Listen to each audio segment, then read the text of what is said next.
Apakah seorang bekerja di kasino tapi uangnya sebagian membangun masjid dan rumah anak yatim, apakah bermanfaat? Dan yang pertanyaan kedua, apakah kita boleh memelihara anjing kalau memang bermanfaat?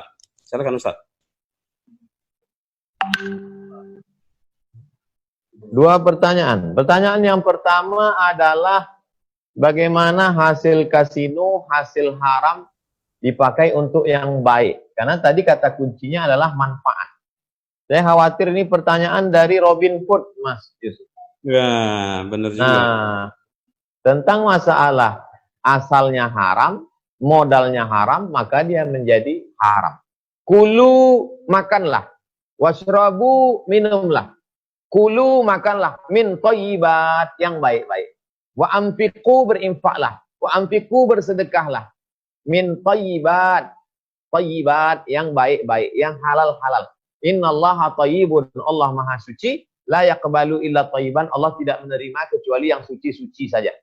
Kamu lagi ngapain? Lagi nyuci.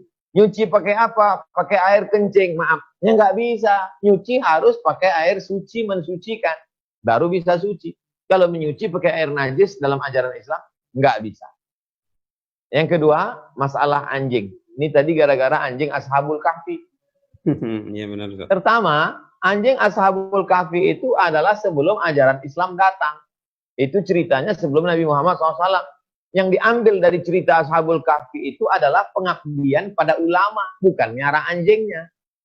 Yang kedua, dalam ajaran Islam, manik ketana kalban, siapa yang melihara anjing, anjingnya itu bukan untuk mencari makan berburu, bukan untuk menjaga kebun, hanya hobi saja, maka amalnya dikurangi 1 hari sebesar bukit Uhud. Oleh sebab itu, jangan sampai kita lakukan ini. Hanya menyalurkan hobi. Peliharalah kucing. Tapi saya mau yang anjing Pak Ustadz. Cari kucing yang mirip anjing. Kucing Angora dari Turki. Makin pesek makin mahal. Oleh sebab itu maka banyak hobi-hobi. Kalau bisa hobilah, buatlah hobi yang bermanfaat buat orang banyak yang tidak bertentangan dengan ajaran agama kita. Demikian Mas Yusuf. Masya Allah Ustaz, Alhamdulillah. Berdoa adalah bermunajat biar dilakukan setiap saat. Semoga Ustadz selalu sehat agar terus tebar manfaat. 54 Ustadz, Masya Allah. Berarti Ustadz harus datang lagi ke sesi kajian IMSA lagi ini Ustadz. Kita 54 skornya Ustadz. Pertanyaan berikutnya Ustadz. Sebagai manusia yang ingin bermanfaat bagi yang lainnya, apakah ada strata tingkatan bermanfaatnya seseorang buat yang lain menurut Al-Quran dan hadis? Artinya, adakah setingginya manfaat yang bisa kita kejar untuk wujudkan atau serendah-rendahnya level manfaat seseorang buat yang lain? Silakan Ustaz.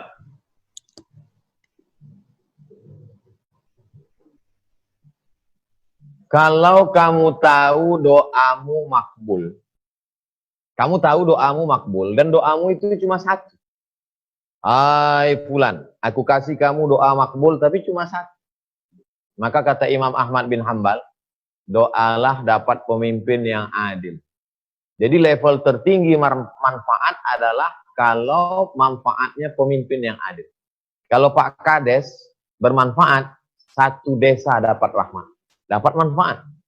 Kalau kadus, kepala dusun, satu dusun dapat. Bupati, satu kabupaten.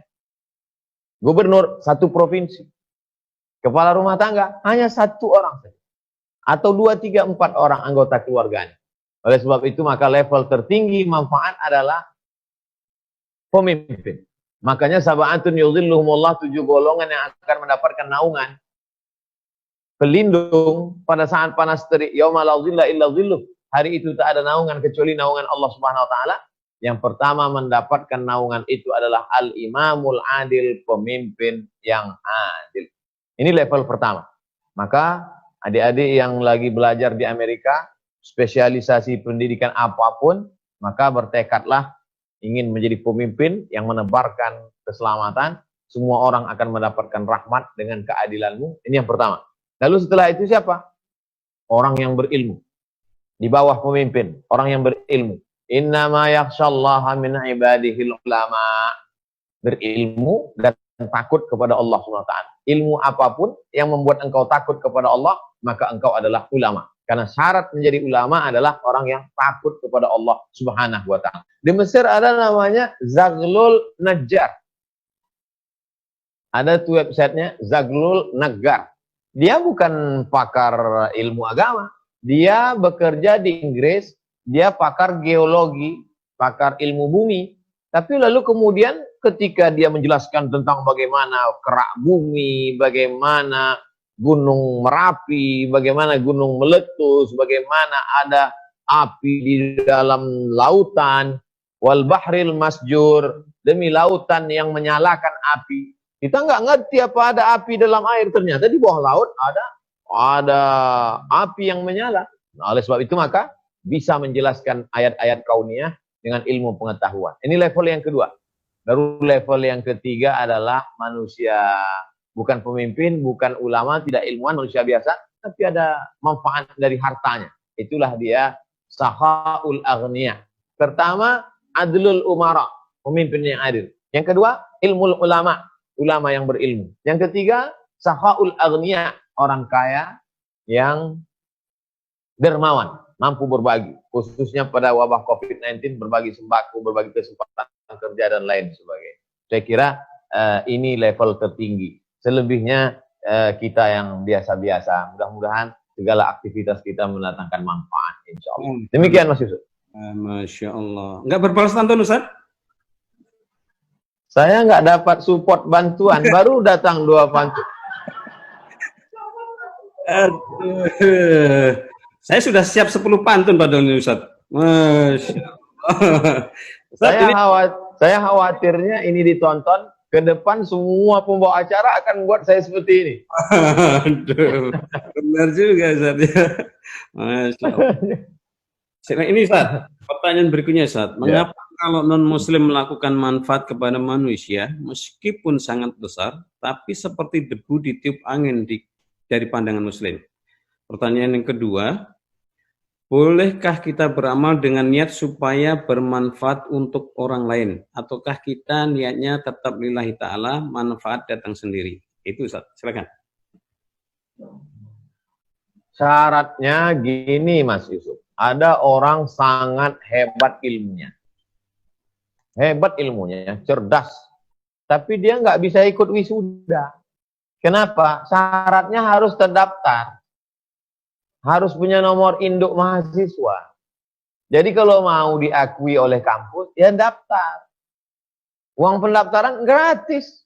Tinggal ucapkan asyhadu alla ilaha illallah wa asyhadu anna muhammadar rasulullah. Setelah terdaftar, ya beramal. Karena syarat beramal dalam Islam adalah innamal a'malu binniyat. Niatnya mesti apa? Lillahi ta'ala.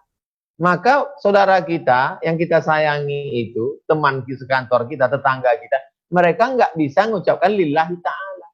Tapi dunia ta'ala. Karena dunia yang maha tinggi. Duit ta'ala. Karena duit yang paling tinggi. Allah nggak mau. Allah nggak mau diduakan. Allah maunya dia sendiri tunggal. Qul huwallahu ahad. Saya nggak lanjutkan. Nanti kalau saya lanjutkan Allahu Somad, Mas Yusuf mengatakan mentang-mentang nama dia. Padahal Mas Yusuf udah 1 surat untuk Mas Yusuf. Surat Yusuf. Ya. Itu pertanyaan yang pertama. Karena niatnya mesti karena Allah. Usolli fardal maghribi salasa raka'atin adana awat lillahi ta'ala. Labbaik Allahumma labbaik, labbaik la syarika laka labbaik. Nawaitu samawatin adai fardhi syahri Ramadan di hadhihi sanati lillahi ta'ala. Yang enggak lillahi ta'ala, ja'alnaha haba'an mansura. Amalmu kalau bukan karena aku, kata Allah, aku jadikan seperti debu yang berterbangan.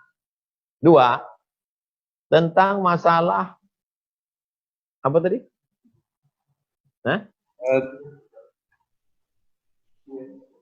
Tentang ini Ustaz, bolehkah kita beramal dengan niat supaya bermanfaat untuk orang lain, ataukah kita niatnya tetap lillahi ta'ala, manfaat datang sendiri? Labbaik Allahumma syubrumah. Aku melaksanakan haji ini untuk syubrumah. Manfaat pahalanya untuk syubrumah. Lalu Nabi nanya, syubrumah itu siapa? Akhi, saudara saya. Kata Nabi, kamu laksanakan haji dulu. Kamu udah haji apa belum? Belum. Laksanakan haji dulu untukmu. maka manfaat pahalanya mengalir kepada saudaramu nanti pada haji yang kedua. Hajikan dulu dirimu, baru hajikan saudaramu.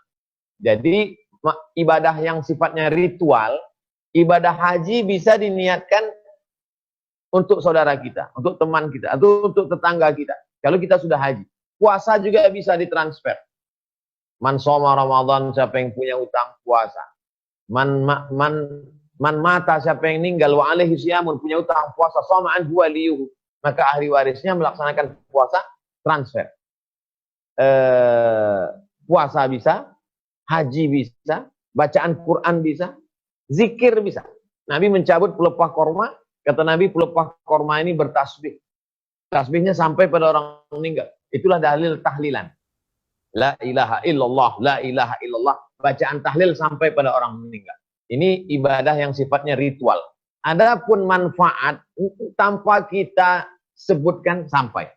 Contohnya Mas Yusuf punya keahlian buat aplikasi.